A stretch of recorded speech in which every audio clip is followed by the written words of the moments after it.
dal leen ak jàmm ami site internet Talibé Sonko TV li gën a fës ci bopp xabaar yi nag dañu koy door rek conférence de presse bi nga xamante ne kii di Pape Abdoulaye Touré moom nag doon na ko amal ak suñu natangoy taskatu xabaar bi moom étudiant bi nag dafa ñëwaat rek ci condition yu métti yi nga xamante ne rek doon na ko dund ca boobulee kaso ñu fàttali leen kii di Pape Abdoulaye Touré ña ngi ko jàppoon ba noppi rek di ko toppee ne dafay taal këru jàmbur yi mbir mu nu mel laata ñu ko yóbbu ndungu siin nag dañ ko daal di mbugal bu métti ne leen nag boobu leen mbugal sax doyul bu ci gën a doy waar fi nga xamante ne foofu leen dencoon ca kaso ba saaga ak façon wax ju ñaaw ju nekk rek daal dinañ ko fay dondoo di kàddu kii di Pape Abdoulaye Touré leneen li nga xamante ne rek daan na koy yëkkati mooy méttit dëgg rek la dund ca boobule kaso naam sax lañ koy toppee deful ko waxul ko moom nag nee na bañ koy jàpp rek yorul benn bagage boo xamante ne rek pour taal këri jàmbur yi nag moom moo ko tax a jóg ne na kàddu yu nu mel kii di Antoine Félix Diome moom moo ko daal di yëkkati woon xam le nag kii di Pape Abdoulaye Touré nag dafa pare rek pour taal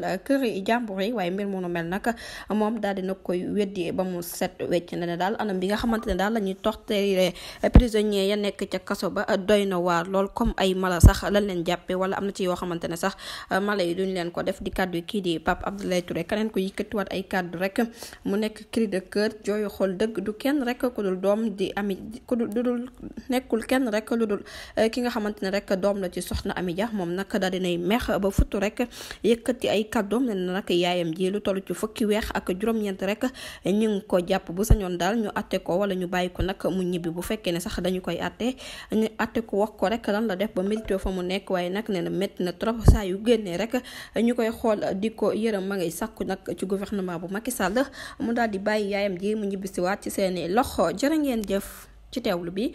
bu leen fàttee abonné bés cloche de notification ngir mun a amaat yeneen info. mbokk yi on s'est beaucoup battu pour un projet. Ce projet boobu mooy sauver le Sénégal.